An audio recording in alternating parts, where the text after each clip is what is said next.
Top headlines. CM Revanth Reddy Rangareddy జిల్లా నందిగామ మండలం కన్హా గ్రామంలోని కన్హా శాంతివనంను సందర్శించారు. కన్హా శాంతివనంలో చిన్నారులు అందించే స్టాఫ్ స్కిల్స్ కు సంబంధించి వివరాలు తెలుసుకున్నారు. కళ్లకు గంతలు కట్టుకుని రంగులను గుర్తించడం, పదాలను చదవడం వంటి స్కిల్స్ ను అక్కడి విద్యార్థులు ప్రదర్శించడం చూసి ముఖ్యమంత్రి వారిని అభినందించారు. ఇలాంటి స్కిల్స్ ను ప్రభుత్వ పాఠశాలలు, రెసిడెన్షియల్ స్కూల్లోనూ అందించేలా చర్యలు తీసుకోవాల్సిన అవసరం ఉందని సీఎం రేవంత్ రెడ్డి అభిప్రాయపడ్డారు.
బీసీ రిజర్వేషన్లపై కల్వకుంట్ల కవిత తెగ హడావిడి చేస్తున్నారని ప్రభుత్వ విప్ ఆది శ్రీనివాస్ మండిపడ్డారు. బీసీలతో అసలు కవితకు ఏం సంబంధమని ప్రశ్నించారు. బీసీలపైన ముసలి కన్నీరు, కపటి ప్రేమ కవిత చూపిస్తోందని కీలక వ్యాఖ్యలు చేశారు. సమస్యల పరిష్కారం కోసం పోరాడే శక్తి బీసీలకు ఉందన్నారు. బీసీల గురించి ఆమె పోరాడాల్సిన అవసరం ఉంది అని ఆగ్రహం వ్యక్తం చేశారు. బీసీ నాయకత్వంలో సమస్యలను పరిష్కరించుకుంటామని అన్నారు. కల్వకుంట్ల కవిత నాయకత్వంలో బీసీల సమస్యను పరిష్కరించే కర్మ మాకు పట్టలేదన్నారు. కవిత నాయకత్వం బీసీలకు అవసరం లేదని తెలిపారు. 10 ఏళ్లు అధికారంలో ఉన్నప్పుడు బీసీల గురించి ఏనాడైనా కవిత మాట్లాడారా అని ప్రశ్నించారు. దేశానికి కులగణనలో తెలంగాణ రోల్ మోడల్ గా మారిందని తెలిపారు. బీసీలకు స్థానిక సంస్థల్లో 42% రిజర్వేషన్లు కల్పించడమే ధ్యేయంగా కులగణన జరిగిందన్నారు. రాహుల్ గాంధీ సూచనలతో ముఖ్యమంత్రి రేవంత్ రెడ్డి కులగణన చేపట్టారని గుర్తు చేశారు. మీ తండ్రి గారు ముఖ్యమంత్రిగా 10 సంవత్సరాలు అసలు రిజర్వేషన్ల ప్రక్రియలో ఎప్పుడన్నా పెంపొందించే ఆలోచన చేసినారు. ఎందుకు మీరు రిజర్వేషన్ ఇవ్వలేరు అడుగుతున్నారు గిరిజనులకు, మైనార్టీలకు. అంతేకాదు కులగణన ఈరోజు బీసీల బావు కొరకు, బీసీల అభ్యున్నతి కొరకు గౌరవ ముఖ్యమంత్రి రేవంత్ రెడ్డి గారు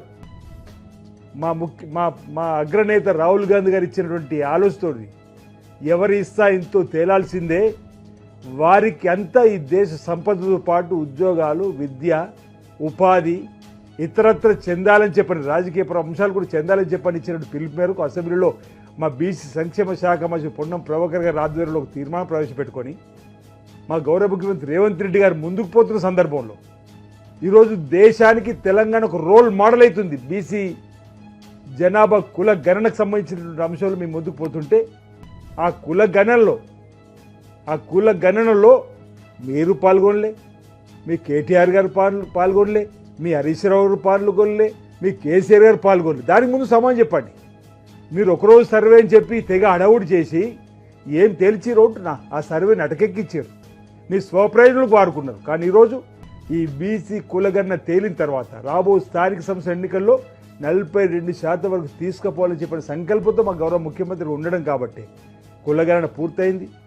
ఈరోజు క్రోడీకరించే పనిలో ఉంది ఈ ప్రభుత్వ యంత్రాంగం అంతా. ఆ తదుపరి బీసీలకు లబ్ధి చేకూర్చేటువంటి కార్యక్రమం మేము చేయడానికి కోసం మా ముఖ్యమంత్రి రేవంత్ రెడ్డి గారి నాయకత్వంలో ఈ కార్యక్రమం జరుగుతూ ఉంటే ఏదో బీసీల కోసం ఉద్యమం చేస్తున్నట్టుగా లిక్కర్ కేసుని ఏదైతే 6 మాసాలు వ్యక్తిగతం అయినప్పటికీ కూడా దాన్ని మీరు అడ్డు పెట్టుకోవడం లేకపోతే దాన్ని మైపరిపించడం కోసం చేసేటువంటి కార్యక్రమం తప్ప మరొకటి కాదనమాట. ఈరోజు 3వ తేదీన పెద్ద బహిరంగ సభ బీసీల కోసం ఏర్పడేస్తామని ఈరోజు మీ నాయకత్వంలో మా బీసీల కోసం పోరాటం చేసుకోవాల్సినటువంటి కర్మ మాకేం పట్టలేదన్నమాట ఈ సందర్భం చెప్తూ అసలు తమ గోడౌన్లో బియ్యం బస్తాలు తగ్గాయని చెబితే నగదు చెల్లించామని ఆయన కక్ష కట్టి తమపై కేసులు పెట్టారంటూ మాజీ మంత్రి వైసీపీ సీనియర్ నేత పేర్ని నాని చేసిన వ్యాఖ్యలకు రాష్ట్ర పౌర సరఫరాల శాఖ మంత్రి నాదెండ్ల మనోహర్ కౌంటర్ ఇచ్చారు.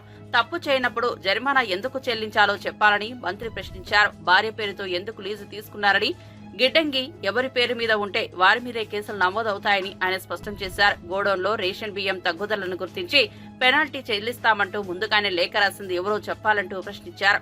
కుట్రలు చేయాల్సిన అవసరం కుటుంబ ప్రభుత్వానికి లేదని, తమకు ఎలాంటి రాజకీయ కక్ష లేదని మంత్రి నాదెండ్ల మనోహర్ క్లారిటీ ఇచ్చారు. వ్యక్తిగతంగా కక్ష తీర్చుకోవాల్సిన అవసరం CM Chandrababu, deputy CM Pawan Kalyan కు లేదని పేర్కొన్నారు. మాటలు ఆ రోజు పవన్ కళ్యాణ్ గారు పిలిపించారు. అంధకారంలో ఉంది ఆంధ్రప్రదేశ్. ఆ రోజున భవిష్యత్తు ఏంటో ఎవరికి తెలియని పరిస్థితి. చివరికి జడ్జిలను కూడా దూషించే పరిస్థితి తీసుకొచ్చారు. ప్రతి రాజకీయ నాయకుడిని హింసించి కేసులు పెట్టే పరిస్థితుల్లో ఆ రోజు ఇప్పట్లో పవన్ కళ్యాణ్ గారు ఒకటే మాట చెప్పారు, జగన్మోహన్ రెడ్డిని మనం పంపించాల్సిందే ఇంటికి, కూటమి ప్రభుత్వం రావాలి, ప్రతిపక్ష ఓటు చీలనివ్వను అనే మాట ఆయన ఆ రోజు చాలా బలంగా ప్రజల్లోకి తీసుకెళ్లారు. చాలా మందికి నమ్మకం లేదు ఆ రోజున. భారతీయ జనతా పార్టీతో జనసేన పార్టీ పొత్తుల్లో ఉన్నా కూడా తెలుగుదేశం పార్టీతో కలిసి పనిచేస్తారా, నిజంగానే వీళ్ళు ముందు తీసుకెళ్ళగలుగుతారా అనేది. కానీ రాష్ట్ర భవిష్యత్తు దృష్టిలో పెట్టుకుని అంధకారంలో మనని జగన్మోహన్ రెడ్డి వైఎస్ఆర్సీపీ విముక్త ఆంధ్రప్రదేశ్ కోసం అందరం కూడా ముక్త కంఠంతో కలిసి పనిచేయాలనే ఏకైక లక్ష్యంతో ఆ రోజు మనం ముందడుగు వేశాం, నిలబడ్డాం. నిజంగానే నేను మీ అందరికీ ఇప్పటం అనగా నాకు గుర్తొచ్చింది. ఆ రోజున కదిలించిన ఒక సంఘటన, అంటే ఎటువంటి వజ్రాలు ఉన్నారో మన పార్టీలో మీకు తెలియాలి. ఈశ్వర్ అని ఒక తాపీ మేస్త్రి నరసరావుపేట నుంచి ఇప్పటం సభ ఏర్పాటు చేస్తున్నప్పుడు వచ్చి ఒక రోజున తన భార్య పిల్లలతో ఒక ఫోటో కావాలని నన్ను అడిగారు. తప్పకుండా కుటుంబంతో ఫోటో దిగుతాను నిలబడి అక్కడ ఫోటో దిగినాక ₹1,00,000 నా చేతిలో పెడితే నిజంగా నేను ఆశ్చర్యపోయాను. అడిగాను అప్పుడు మీరేం చేస్తుంటారని.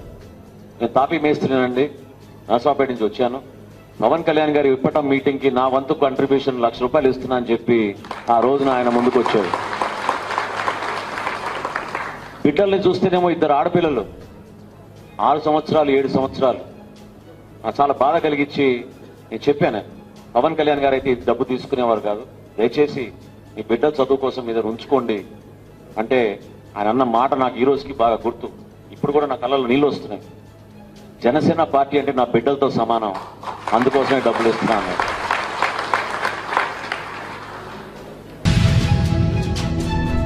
చంద్రబాబు ప్రభుత్వం ప్రజలపై 15,000 కోట్ల భారం వేస్తోందని మాజీ మంత్రి బొత్స సత్యనారాయణ మండిపడ్డారు. పోరుబాటులో పెద్ద ఎత్తున విద్యుత్ వినియోగదారులు పాల్గొన్నారన్నారు. ఆయన మీడియా సమావేశంలో మాట్లాడుతూ ఇప్పటికైనా ప్రభుత్వం విద్యుత్ ఛార్జీల పెంపు నిర్ణయాన్ని వెనక్కు తీసుకోవాలని డిమాండ్ చేశారు. ఎన్నికల హామీలను చంద్రబాబు వెంటనే అమలు చేయాలన్నారు. కూటమి అధికారంలోకి వచ్చి 7 నెలలు పూర్తవుతోందని తెలిపారు. ఇప్పటి వరకు విద్యార్థులకు ఫీజు రియంబర్స్మెంట్ ఇవ్వలేదని తెలిపారు. కూటమి ప్రభుత్వం అధికారంలోకి వచ్చి 7 నెలల్లోనే 74,000 కోట్ల అప్పులు చేశారు. ప్రపంచ బ్యాంకు నుంచి 15,000 కోట్ల అప్పు చేశారు. మొత్తంగా ఈ ప్రభుత్వం లక్షల కోట్ల అప్పు చేసింది. సంక్షేమ పథకాలు ఇవ్వకుండానే 10 లక్షల కోట్ల అప్పు చేయడానికి సిద్ధమయ్యారా? కూటమి ప్రభుత్వం పాలనలో ప్రజలు తీవ్ర ఇబ్బందులు పడుతున్నారని బొత్స తెలిపారు. నువ్వు ఈరోజు ఒక పెన్షన్ ₹4,000 తప్ప, ఈ 1,00,000 కోట్లలో పెన్షన్ ₹4,000 తప్ప, అంటే 4,000 అంటే ₹3,000 తీస్తే ₹1,000 తప్ప, ఎన్హాన్స్మెంట్ చేసిన ₹1,000 తప్ప ఇంకేమి ఇచ్చారు చెప్పండి? ఫీజు రింబర్స్మెంట్ ఇవ్వలేదు. విద్యుత్ ఛార్జీలు ₹15,000 పెంచారు. పక్క 15,000 కోట్ల రూపాయలు పెంచారు. ₹30 పర్ యూనిట్కి ప్రతి పేదవాడి మీద తలభారం వేశారు. ఓ పక్క వచ్చి విద్యుత్ 200 యూనిట్లకు వచ్చి ఎస్సీ ఎస్టీలకు ఫ్రీగా ఉండేది. వాళ్ళకి వచ్చి టోప్ ఛార్జీల పేర్లు వచ్చి వాళ్ళు కూడా కరెంట్ కట్ చేస్తారు వాళ్ళ ఇళ్ళకి కూడా. ఇంతకుముందు అగ్రికల్చర్ కనెక్షన్లు ఇచ్చేవాళ్ళం ప్రెసిడెంట్ మేనర్లో, ఆన్లైన్లో బుక్ చేసుకునే వాళ్ళం. ఇప్పుడు ప్రెసిడెంట్ మేనర్లో 3 నెలలకి రిలీజ్ చేస్తుండేవాళ్ళం. అటు ట్రాన్స్ఫార్మ్స్ అవి ఆ పారామీటర్స్ చూసుకొని ఇప్పుడు ఏకంగా ఆ రిజిస్ట్రేషన్ ఆఫీసర్ చూడండి, ఎక్కడికైనా అగ్రికల్చర్ కమిషన్కి ఎక్కడైనా రిజిస్ట్రేషన్ అవుతుంది ఇటు ఆఫీసరు ఏమనంటే మళ్ళీ మా మీద మాట్లాడతారు. మరి మేము అధికారంలో ఉన్నప్పుడు ఇన్ని ఉంటూ కూడా చేశాం కదా, ఇన్స్పైట్ ఆఫ్ ఇవన్నీ ఉంటే కదా చేశాము. మరి మీరు తెచ్చిన ₹1,00,000 కోట్ల ఏం చేశారు? దేనికి ఖర్చు పెట్టారు? ప్రజలకు ఏం చేస్తున్నారు చెప్పండి. ఏం చెప్పాను నాకు అర్థం అవ్వలే. ఏమనంటే నేను ఇవాళ నిన్న ఇప్పుడు చూశాను, కొంతమంది మంత్రులు వచ్చి నేను మేము దీని రిప్రజెంటేషన్ ఇస్తుంటే ఇదంతా జగన్మోహన్ రెడ్డి గారి పుణ్యమని చెప్తున్నారు. అన్నీ ఉంటున్నాయి కదా. మేముంటే ఈ 15,000 కోట్ల రూపాయలు మేము ప్రభుత్వమే డిస్కౌంట్ చెల్లించేది. ఎస్ కాదా? గత 5 సంవత్సరాల్లో సుమారు 45,000 కోట్ల రూపాయలు డిస్కౌంట్కి వచ్చి సపోర్ట్ చేసింది. అంతకుముందు 5 సంవత్సరాల్లో 12,000 కోట్ల రూపాయలు చేశారు మీరు. గత ఏడాదితో పోలిస్తే ఏడాది 9.87% కేసుల సంఖ్య తగ్గిందని, 1-2 ఘటనలు మినహా రాష్ట్రంలో శాంతి భద్రతలు అదుపులో ఉన్నాయని తెలంగాణ డీజీపీ జితేందర్ తెలిపారు. తెలంగాణలో 2024 సంవత్సరానికి సంబంధించి crime rate, law and order, cyber crime నేరాలపై వార్షిక నివేదికను విడుదల చేశారు. ఈ సందర్భంగా ఆయన మీడియాతో మాట్లాడుతూ ఈ ఏడాది మొత్తం 2,34,158 కేసులు నమోదయ్యాయని, గత ఏడాదితో పోలిస్తే ఈ ఏడాది 9.87% కేసులు పెరిగాయని చెప్పారు. 85 మంది నక్సలైట్స్ అరెస్టు కాగా 41 మందిని సరెండర్ చేయించడం జరిగిందని తెలిపారు. రాష్ట్ర వ్యాప్తంగా 1942 డ్రగ్స్ కేసులు నమోదు కాగా అందులో 4,682 మందిని అరెస్ట్ చేశామని, 142.95 కోట్ల డ్రగ్స్ పట్టుకోవడం జరిగిందని, 0% డ్రగ్స్ దిశగా పోలీస్ శాఖ తగిన చర్యలు తీసుకుంటోందని డీజీపీ తెలిపారు. All my colleagues for this occasion and this press meet. On this occasion, I also wish all of you a very, very happy new year, which is there maybe next 2 days. So I convey my new greetings to all people in advance, to them and all family members also. Law and order situation in 2024 has been largely peaceful, except 1 or 2 small incidents which have happened, and there have been no major law and order issues in the state. As far as communal situation is concerned, there have been no major incident anywhere in the state, except small 1 or 2 issues which are there, like maybe I would say Zainur, Vikarabad, and 1 or 2 other incidents, but largely it has been peaceful. On the LWE front also, there have been no major issues except 2 innocent people were killed by Naxals, and thereafter police organized some combing operations and situation was brought to the normal. The government has laid lot of emphasis on narcotics, cyber crimes and other related crimes during the year. You all know that government has given target of zero tolerance for narcotics in the state, and police has been working for this for last 1 year. During the last year, Narcotics Bureau was created in the state, and after that, definitely I can say that the situation has been brought to great control during last 1 year. ఒక్కో నిరుద్యోగికి కాంగ్రెస్ ప్రభుత్వం 48,000 నిరుద్యోగ భృతి బాకీ ఉందని కేంద్ర మంత్రి బండి సంజయ్ కుమార్ అన్నారు. 25,000 ఉద్యోగాలకు నోటిఫికేషన్లు ఇచ్చి 50,000 ఉద్యోగాలు ఇచ్చామని రేవంత్ ప్రభుత్వం చెప్పుకుంటోందని అన్నారు. కరీంనగర్ లో బండి సంజయ్ పర్యటించారు. పలు కార్యక్రమాల్లో బండి సంజయ్ పాల్గొని మీడియాతో మాట్లాడారు. సంక్రాంతిలోపు ఫీజు రీయింబర్స్మెంట్ చెల్లించకపోతే ఆందోళనకు దిగుతామని హెచ్చరించారు. విద్యార్థులు ఆత్మహత్యలు చేసుకున్నా ప్రభుత్వం ఎందుకు పట్టించుకోవడం లేదని ప్రశ్నించారు. ఏఐసీసీ అగ్రనేత రాహుల్ గాంధీ ప్రకటించిన యూత్ డిక్లరేషన్ ఈ హామీ ఏమైందని నిలదీశారు. 6 గ్యారంటీలను పూర్తిగా అమలు చేయడంలో రేవంత్ రెడ్డి ప్రభుత్వం ఘోరంగా విఫలమైందని విమర్శించారు. కాంగ్రెస్ సర్కార్ దిగొచ్చే వరకు ఆందోళన చేస్తామని బండి సంజయ్ వార్నింగ్ ఇచ్చారు.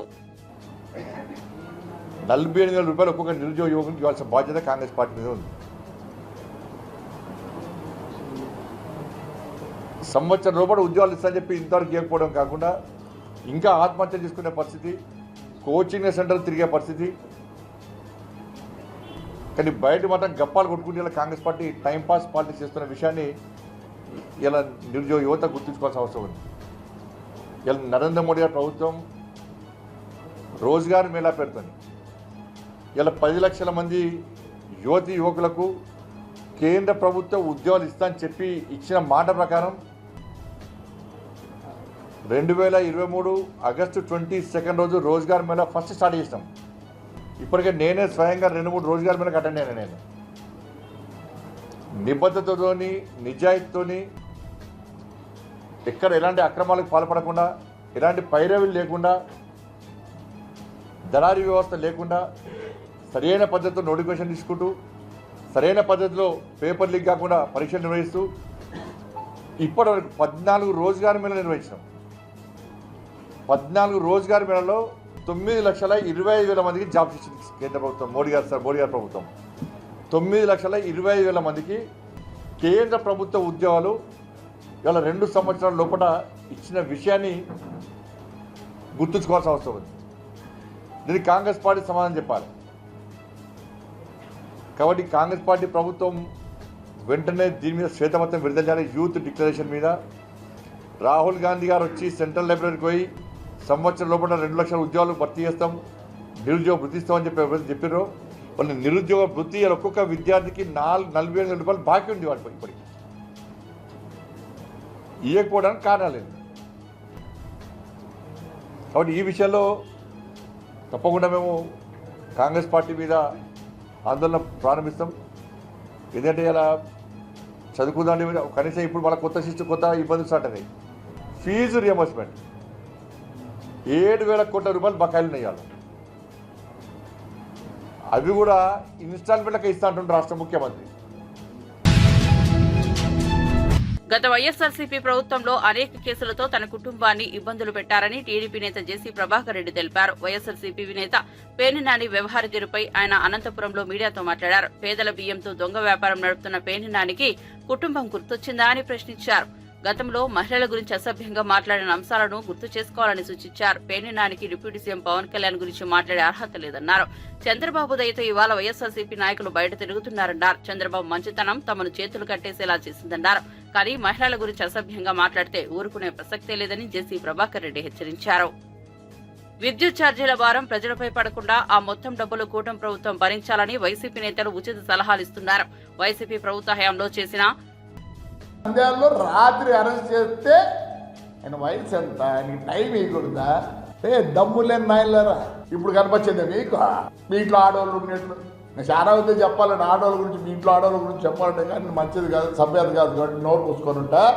ఇన్ని మాటలు మాట్లాడినవరా పాప సినిమా యాక్టర్ పవన్ కళ్యాణ్ గురించి. మంచోడు కాబట్టి ఊరుకున్నాడు. ఆ రోజు కూడా ఇంకేం మనుషులు తక్కువ లేక కాదు. అంటే మీ ఇష్టం వచ్చిన మాట్లాడచ్చు, ఇప్పుడు కాలు పట్టుకుంటారా? ఎవరిదరా గోడౌనా? గోడౌన్ ఎవరిదిరా? నీది దో నీ ఏంది ఇది? ఈ ఎలక్షన్లో అవిడవిట్టి నాయన దో పేరుని నాయన గారు ఇద్దో చూసుకో, ఇద్దో ఎవరు పెడుతుంది చూసుకో నాయన, ఎవరు పెడుతుందో. జయసుధా వేరోస్ కన్స్ట్రక్షన్ అంటే పొల్లపాలెం ఎంత ఉండేది? ఒకసాట 31 సెంట్లు కొన్నావు, మళ్ళీ ఇంకోసాట 81 సెంట్లు కొన్నావు. లేకపోతే దాడి మీరందరూ ఆయన మంచి తర్వాత మాకు చేతులు కట్టేసినాడు. కార్యకర్తలు అన్నీ ప్రతిదీ మాట్లాడతారా? సిగ్గులే అంటే ఆ పొద్దు ఏముంది? ఎవిడెన్స్ ఏముంది? అమ్మినోడి పేరు పెట్టలేవు నువ్వు. నా పర్మిట్లన్నీ ఇచ్చేస్తావు. ఈ పొద్దు వచ్చింది నీకు బాధ. సార్ చంద్రబాబు నాయుడు గారు ప్రత్యేక ఎక్కడ టూర్ పోండి దయచేసి. కార్యకర్తలు విడిచిపెట్టి వాళ్ళ మీ మంచితనం అర్థం చేసుకోవడం లేదో. వీడు మాట్లాడతాడు ఆడపిల్లల గురించి, ఆ గురించి, ఈ గురించి. వీడు బ్యాటరీ తక్కువ, వీడి కథ చాలా ఉంది. మాట కూడా గట్టిగా రాదు కదా మా కొల్లు రవీంద్రకి, అచ్చెన్నాయుడిని. అవసరం ఉండే ఆ ముందు ఆనందించలే మీరు. నేను రిక్వెస్ట్ చేస్తారా, గుడ్డలు ఎంపి వీళ్ళ జీబులు కూడా ఎక్కించుకోపోతండి. బేడీలు వేసి దొంగలు పట్టబోతాడు, దొంగలు పట్టబోయేటట్లే కదా. బేడీలు వేసి చైన్ వేసి చుట్టుకొని పోతా అంటారు రోడ్లో.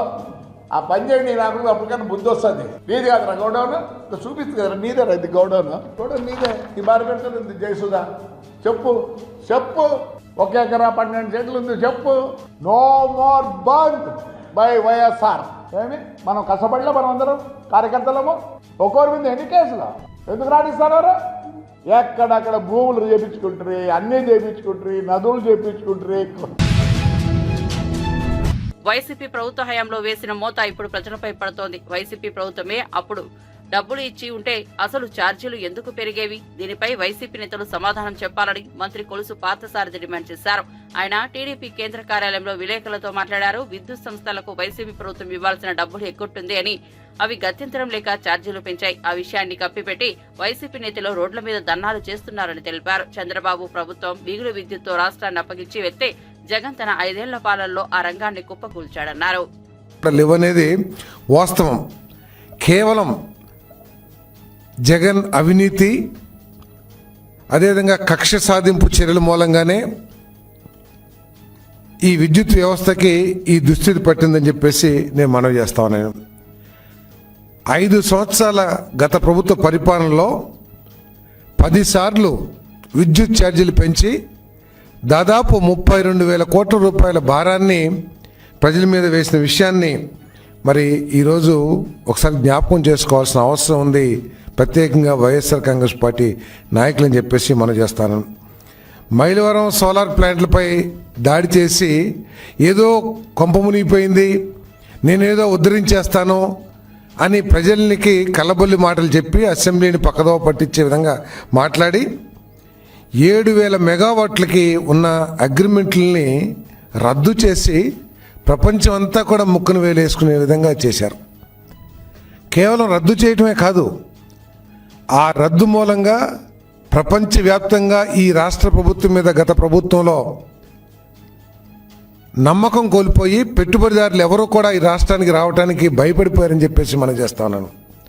పెట్టుబడిదారులే కాదు, ప్రపంచవ్యాప్తంగా ఇంటర్నేషనల్ బ్యాంకింగ్ వ్యవస్థలు కూడా, ఇంటర్నేషనల్ ఫైనాన్షియల్ కంపెనీస్ కూడా ఈ రాష్ట్రంలో అప్పులు ఇవ్వటానికి కానీ పెట్టుబడులు పెడతానికి కూడా వెనుకంజ వేసేయంటే ఏ విధంగా మరి నాశనం చేశారో, ఈ రాష్ట్రం యొక్క క్రెడిబిలిటీ ఏ విధంగా ధ్వంసం చేశారో ఒకసారి ఆలోచన చేయాల్సిన అవసరం ఉందని చెప్పేసి మనం చేస్తాం.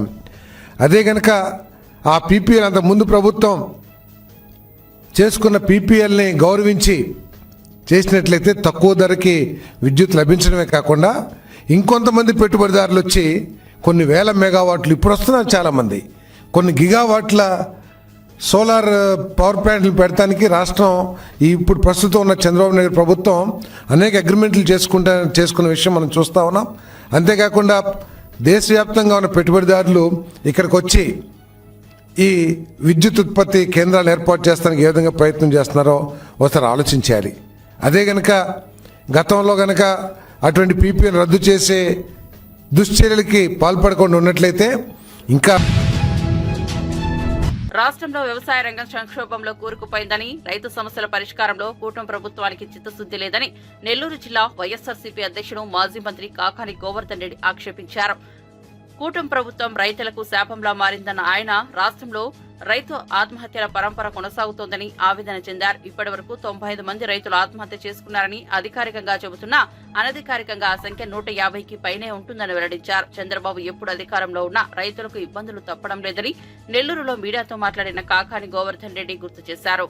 ఇవి కూడా ఈరోజు ఈ ప్రభుత్వంలో అందించాలనేటువంటి ఆలోచన కానీ, అందించాలనేటువంటి తాపత్రయం కానీ ఎక్కడ రైతులను పట్టించుకోవాలనేటువంటిది కనిపించడం లేదు. దీనికి ఈరోజు పరాకాష్ఠ ఏమిటి అంటే వైఎస్ఆర్ జిల్లాకు సంబంధించి నిన్న నాగేంద్ర వాణి అనేటువంటి రైతు దంపతులు కన్న బిడ్డలతో సహా ఆత్మహత్య చేసుకోవడం అనేటువంటిది ప్రతి ఒక్కరిని కూడా కలిచివేసింది. ఈరోజు ఒకసారి చూస్తే ఇప్పటి వరకు కూటమి ప్రభుత్వం అధికార గణాంకాలు 95 మంది అన్నదాతలు ఆత్మహత్య చేసుకున్నారు అని చెప్పి ప్రకటించడం జరిగింది. ఈ దాదాపుగా వచ్చినటువంటి ఈ 6 నెలల 7 నెలల కాలంలో దాదాపుగా. అయితే ఈ రోజునటువంటి లెక్కల ప్రకారం దాదాపుగా అనధికారికంగా చూస్తే 95 అధికారికంగా ప్రకటించిన ఈరోజు 150 పైచిలకు ఈరోజు వాటికి సంబంధించి ఆత్మహత్యలు జరిగాయనేటువంటిది క్షేత్రస్థాయిలో వెల్లడైనటువంటి విషయం. అయితే ఈరోజు ఒక పక్క ఆత్మహత్యల్ని తొక్కిపెడుతూ ఆత్మహత్యల గురించి రైతు ఆత్మహత్యల గురించి పట్టించుకోకుండా ఒక పక్క రైతుల మీద కపట ప్రేమ వలకపోసినట్టుగా కపట నాటకం ఆడుతూ రోజు వాళ్ళందరూ చనిపోతే లేదు వాళ్ళు వ్యవసాయం వల్ల చనిపోలేదు, వాళ్ళ ఒక వ్యక్తిగత కారణాల వల్ల చనిపోయారని చెప్పి మాట్లాడేటువంటి దౌర్భాగ్యమైనటువంటి పరిస్థితులు ఈరోజు కూటమి ప్రభుత్వంలో పెద్దల ద్వారా వాళ్ళ నోళ్ల ద్వారా రావడం అనేటువంటిది నిజంగా సహించరానటువంటి విషయం.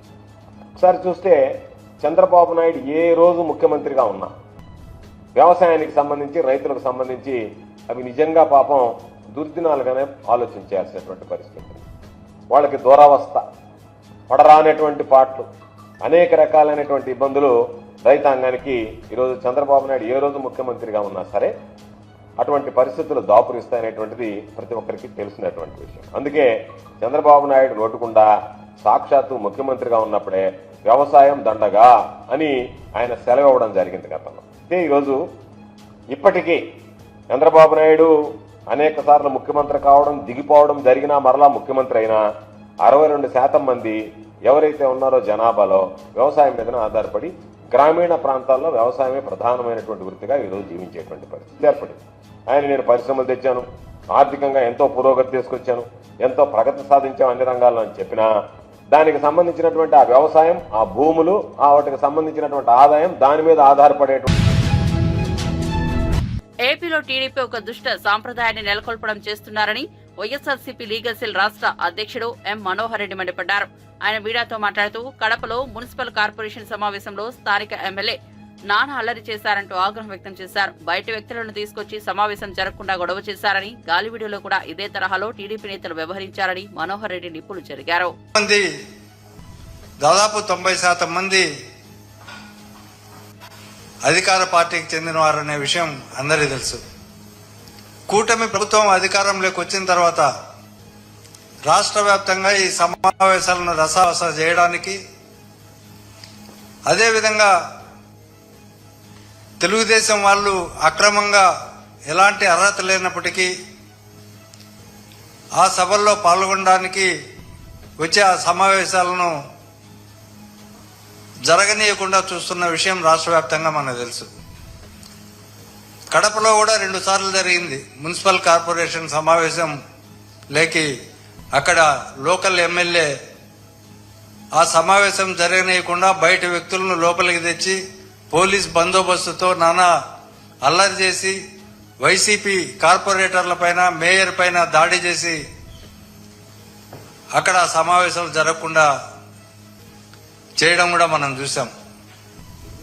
ఈ సందర్భంగానే గాలివీడు మండలంలో ఉన్న ప్రజా సమస్యలపైన కూడా ఎంపీపీ కార్యాలయం కూడా తెరవకూడదని చెప్పి సుదర్శన్ రెడ్డి వాళ్ళ అమ్మ అక్కడ ఎంపీపీగా ఒక మహిళ ఉంది, ఆమె వృద్ధురాలు, ఆమె నేను కూడా గాలివీడుకు వస్తున్నాను అని సుదర్శన్ రెడ్డి చెప్తే సుదర్శన్ రెడ్డి మార్గ మధ్యంలో ఆమెను పికప్ చేసుకోవడానికి వాళ్ళ ఊరికి అక్కడికి రావడం జరిగింది.